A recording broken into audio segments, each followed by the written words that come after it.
Sydney will etch on in the memory of all these Indian players. The history they created in Test cricket is now behind them. It is a big year, 2019. It's a World Cup year. One day international cricket kicks off for, you think, one of the tournament favourites in India with a 3-match series against Australia. They've got problems, their hosts, that don't just limit themselves to Test cricket. They've got a much-changed squad, they've got personnel changes and people trying to fill that spot and confirm a berth to England 2019. This is ESPN Cricinfo Match Day presented by Maruti Suzuki. I am Raunak Kapoor.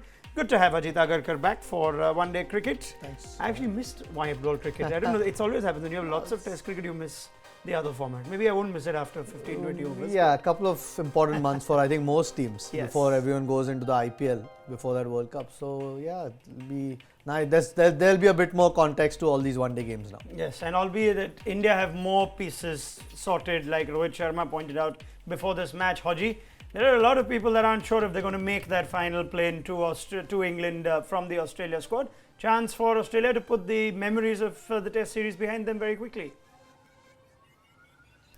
Yeah, good opportunity. I think that our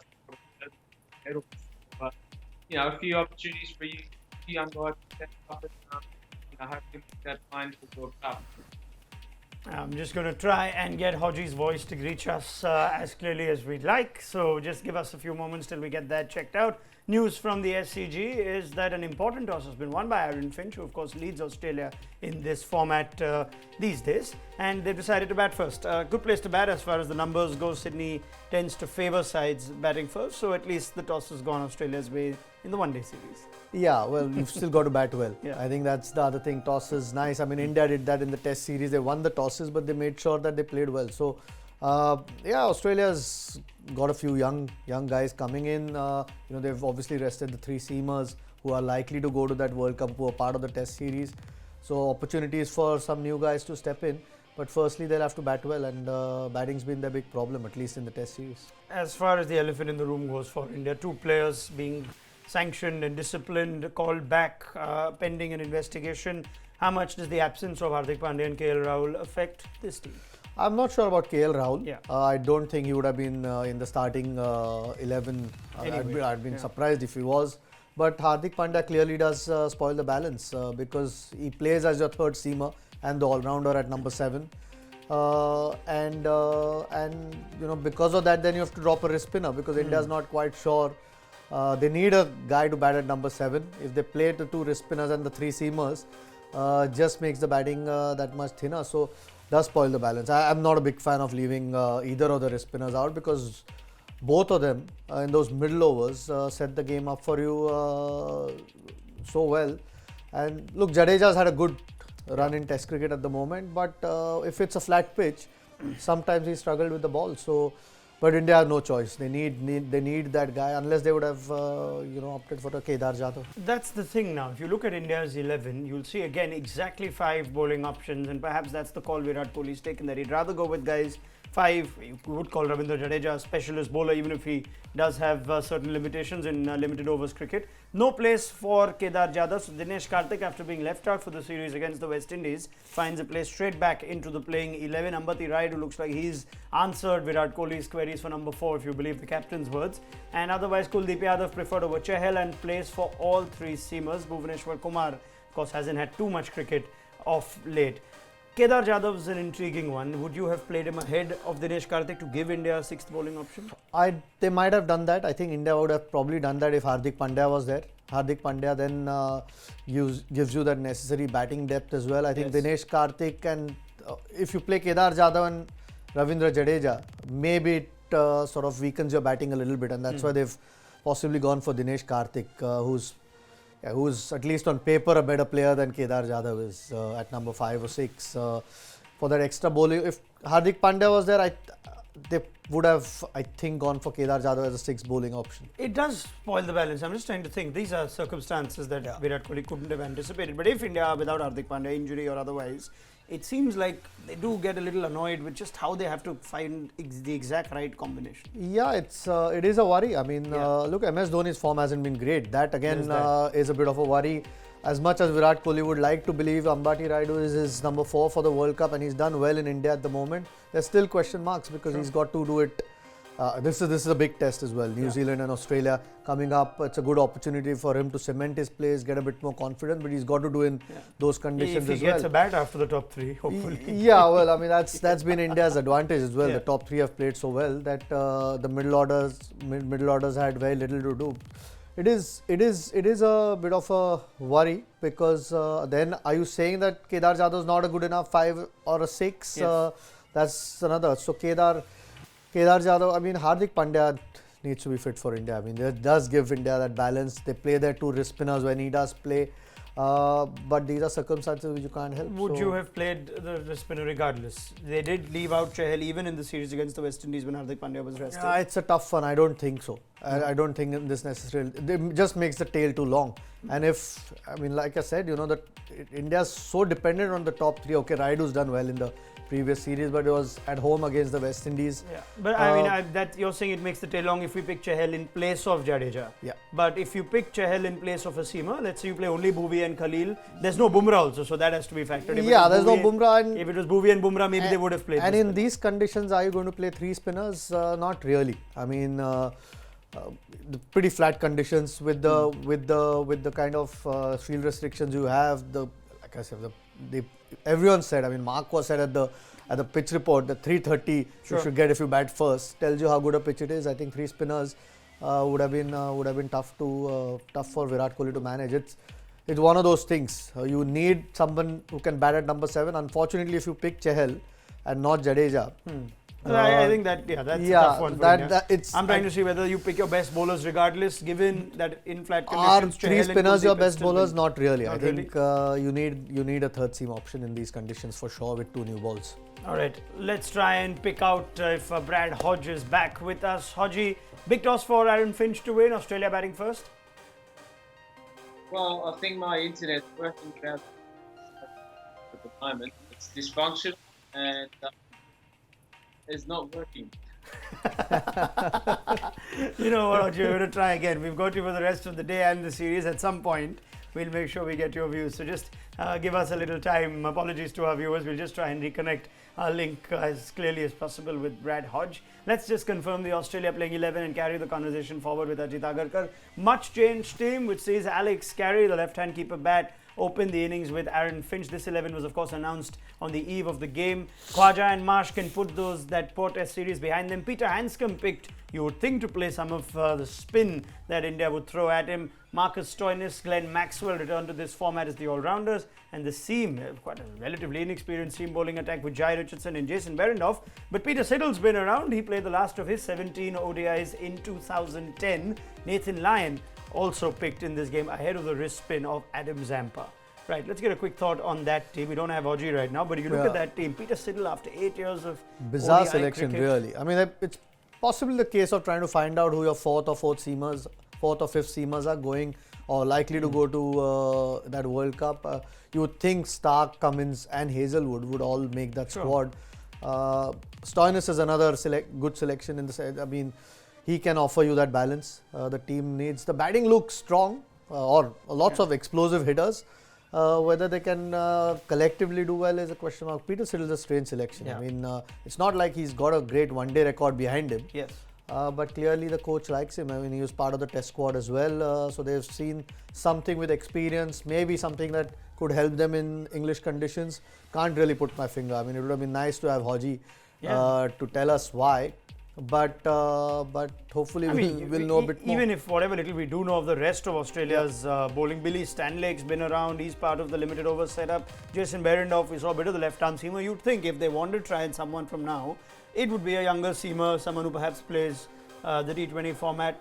But Peter Siddle, that's even as a 4th or 5th seamer. no real numbers to sort of back up his selection. So maybe they know what Stanlake does. Sure. Behrendorff's making his debut as well. He bowled well in the T20 games in India when he bowled. So another left-arm option. Jai Richardson. Yes. So those obviously they're looking at that. Maybe 3rd, 4th, 5th seamer slots. Nathan Lyon, I'm quite interested in seeing how he goes. I mean, he's one of those guys who's never really had a go in one-day cricket. Would be interesting. I mean, he troubled all of the Indian batters. in Test cricket. It would be interesting to see how a finger spinner goes in one-day cricket, which has been a tough place these days for a finger India spinner. may not mind the selection of Nathan Lyon in white ball cricket ahead of an Adam Zampa, who I thought actually bowled well in the Yeah, T20s. again, Zampa might be one of the certainties. Would have been nice to get an Australian perspective, but looks like it because you know you would think a spinner is likely to go on that squad.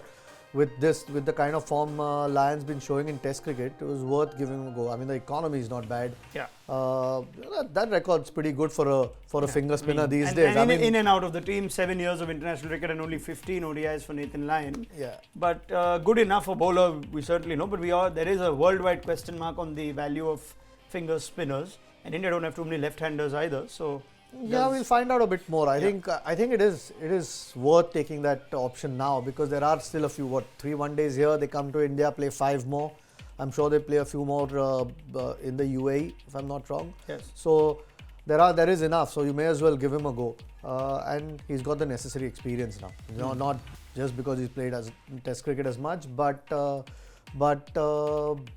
you know, also playing shorter format or like the Big Bash or all those things. So yeah, I like the selection. I like Nathan Lyon's selection. I think if he can do well, might give Australia another option. Okay, let's focus on India though, and opportunity in this series in the absence of Jasprit Bumrah, who has probably earned a break more than anyone has in any field of life in recent times. But in his absence, Mohammad Shami has been recalled to the ODI side, and of course he had a very good 2015 World Cup. Tapered off in the ODI format since, but as India look to figure out who their reserve seam bowling options are, we'll throw out some numbers for you as to just how effective this team is with and without Jasprit Bumrah. We know he's an impactful player, but since Bumrah's debut, which incidentally was at the Sydney Cricket Ground on the 23rd of January 2016, we have a difference of 16 in the average, 29 with Bumrah, an economy of 5, and of course a hell of a lot more wickets, but an average of 45 without Bumrah.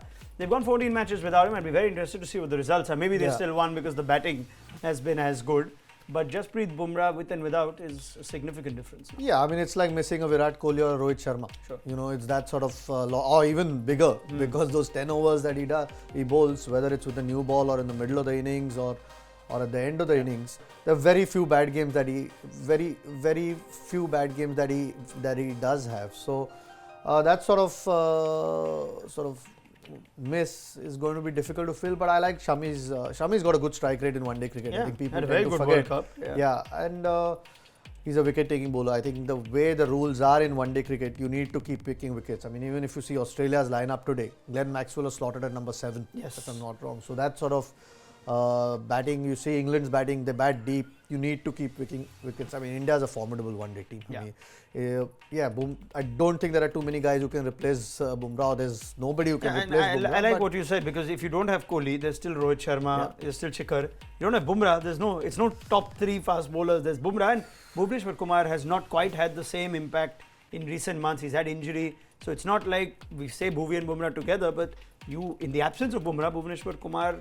Yeah, I think it's a lot of times Bumrah's impact from the other end that helps Bhuvneshwar Kumar, the way he bowls. I mean, again, that sort of X factor or uniqueness that Bumrah offers, it is going to be very difficult to replace. But it's an opportunity for someone like a Shami to gain some confidence back in one-day cricket. Khalil, intrigued to see how he goes. You know, he's bowled well every time he's bowled as he's gained experience. But this is another test. Again, that left arm option is good if he can bowl well. And he has the third seamer's job. But let's speak a little on Mohammad Shami before we move forward. Good time for Mohammad Shami also in his career. Hot and cold, but an excellent essay. He's probably the best he's bowled in a span of 12 months. Can that help even translating into other formats? I'm sure it does. I think it's just when you've bowled as many overs as he has in Test cricket, the bowling form's good, the rhythm's good. You know, that's the one thing when you want in one-day cricket is you don't want to have a slow start. Because batsmen are likely to come after you a lot harder. So you want to be in good rhythm. You are going to go for certain games. You are going to go for runs. That's just the nature of this format. But if you're in good rhythm, you're likely to pick up wickets, especially with Shami's kind of ability to bowl wicket-taking balls. So I think it's a good time for him to play, especially with the form that he's carrying. And if he put up his numbers, those numbers are really good in one-day cricket. I mean, okay, he's had some poor games. But the consistency seems to be a lot better now with the areas that he bowls. So, yeah, it's a good selection, Shami. I'd be very surprised if he doesn't go to the World Cup. All right, so Mohammad Shami gets a game now in the absence of Jasprit Bumrah in this series, and the fact that Virat Kohli has gone for 3 seamers given Hardik Pandya is no longer available. Now, before we take the conversation forward, and I am welcoming your questions too, let's just have a look at Australia, whose worries, like I said at the top of the show, don't extend only to Test cricket. They've not had a happy time of it, even in this format. 1-2, 0-5, 1-4, 1-4, 0-2. These aren't the tennis match scores of a rookie being battered. They are the results of Australia's last 5 bilateral ODI series. One might think that the Aussies went down and under after their top 2 batsmen were banned, but their slide had begun much earlier. Since the last World Cup, Australia have tried out as many as 42 players. With the next edition under 5 months away, the defending champs are nowhere close to a settled 11. With the World Cup coming up, we have to look at Smith and Warner coming back in and who goes around it. I think for Justin Langer, it's now trying to find a settled side. Obviously, the one-day series coming up against India, players are being rested. Peter Siddle's playing at 37, so I don't see him probably in that team going forward for a World Cup. But we really need to work out what our side's going to be. I know we're resting bowlers, and now Smith and Warner are out. But once we get all that back, pick our best side, focus, and really start working as a unit. Because by the time you get to the World Cup, you want to be consistent. Their batsmen have reached 300 in less than a fourth of their matches. But the side has managed to get bowled out more than any of these teams after the World Cup. The precious pace trio, which was rotated to manage workload, came together for tests against India, but is now being rested again. The new trio, taking on India, is the one against whom England smashed a world record score. It's now joined by Peter Siddle, whose last match in colours was so long ago, the country has since seen 4 prime ministers. Australia have recalled this test GOAT, but in ODIs, he's actually a mouse. When Smith and Warner return, they'll have no magic pills, but they will surely remind the team that a kangaroo never forgets how to make a big jump.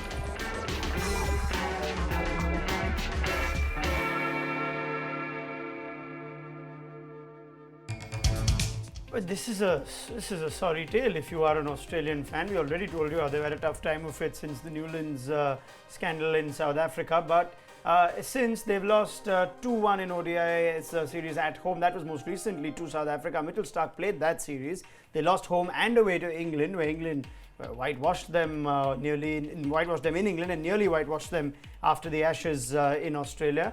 And then, of course, we're going back to the series in India, where they also lost 4-1.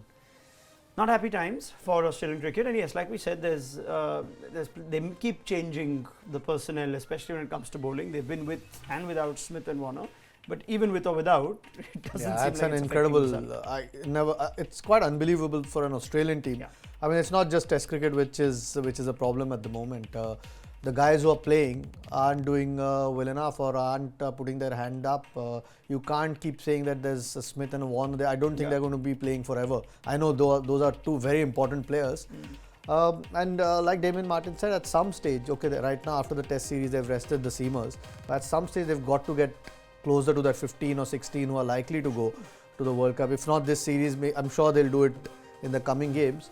And start playing together as a unit, because there's very little time left, and so it's sooner or later they'll have to start being a bit more consistent with their selections. Okay, we're going to try and see if we've got some consistency with Brad Hodge now, who I believe is back with us. Did you ever imagine Australia 5 series winless in ODI cricket? Couldn't think of it at a time when Ajit was playing international cricket. I've got you back, Hodgie. Let's see what you've got. Yeah, well, hopefully it works. But I was looking at that numbers, and I'm glad I actually couldn't speak through the course of that because they were pretty damning numbers for our cricket side. We have to get a settled side and look forward to the future. Hodgie, unfortunately, while I thought we had you loud and clear, we lost that audio. So I'm going to try this again. In some time, we're going to get some new equipment and figure out what's changed from the test to the ODIs that we can't get Brad Hodge. Again, apologies to our viewers, but we'll keep the conversation going. You know, the with worry Ajit. also with Australia is that the amount of cricket that they're losing at home. I mean, that's the one place. I mean, they won even while travelling, but at home they were so formidable or so difficult to beat. Sure. Okay, England's improved, or South Africa's a really good team. India's a top one-day team. So you expect them to get the results against Australia. Still the world champions. Yeah, I mean they're still world champions. That's you can't fall that far off from in 3 years now. Sure. So it's unfortunate. Hopefully this is the time where they stand up. I think the batsmen need to stand up now. Now we've seen their batting not do as well. They'll have to get runs on the board because this Indian batting lineup can. If the top three get going, can chase anything. All right. Now, if you did follow our coverage of ESPN Cricinfo Matchday through the Test series, you know that aside from the analysis and anecdotes that we bring you on the show, we also play a little game with our guests. It's called Fab 4. It's a fantasy-style system where each expert picks 4 players on the day of the match, and depending on how that player performs, they get points in the form of runs, wickets, bonus points. If they get 50s or 100. This is of course slightly tweaked for the ODI format, but 1 point for a run, 50 runs get you 10 bonus points and 20 bonus points for a century. Wicket gets you 20 points, 3 wicket and 5 wicket hauls carry bonus points, and the bowler with the best economy rate gets an additional 20 bonus points. You also get points for catches and direct hits, of which we should see a lot more in this format. And lastly, the expert with the most points at the end of the day is the winner. Now, we'll try and get Brad Hodge to send his in at some point, but let's see if Ajit Agarkar can pick 4 from what's a very unique... I thought we could pick 8. It's a one-day game. Just 4. I mean, India's chasing. How can you go against Virat Kohli? All right. To get some runs, I'm going to go Mohammad Shami. Okay, that's an interesting pick. Yeah, I think if he gets the new ball, he might pick a wicket or 2. Australia. Just go You've for got 4. to pick some. You could just go for Pick 4. some 4 Indians Australian batsmen, isn't it? Would you like to wait? Would you like to wait to get? I'll hold on to your 2. Yeah. And I'll go to Hodgie, who is taking such efforts to tell us who is 4. Aaron Finch, Peter Hanscom, Mohammad Shami, Virat Kohli. Hodgie, your commitment to this cause deserves an award on its own. I should just hand it out to you. This is the best we've had. Why don't you just put everything down like that? It'll help.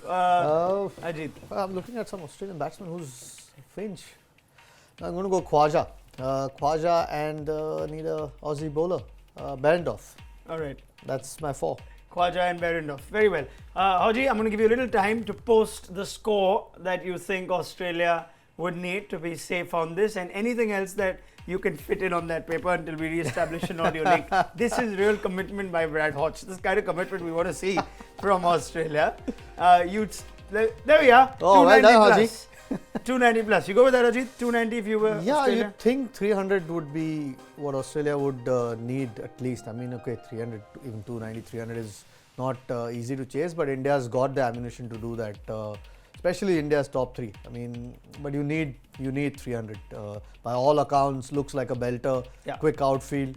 300's what Australia would require. Okay, let's take it from there. Thank you very much, Ajit Agarkar, and thank you very much, Brad Hodge, who, in spite of not having his audio sorted, will try his very best to give us the best analysis he could. In fact, that might be your best work on this show, Hodgie. In all this time, we'll try and pick up this conversation again in the mid-innings show. Download the ESPN Cricinfo mobile app for ball-by-ball updates. Important toss won by Aaron Finch. Team batting first has won 4 out of the last 5 games at the SCG, so keep an eye out there. We'll see you again in the mid-innings show for ESPN Cricinfo Matchday, presented by Maruti Suzuki.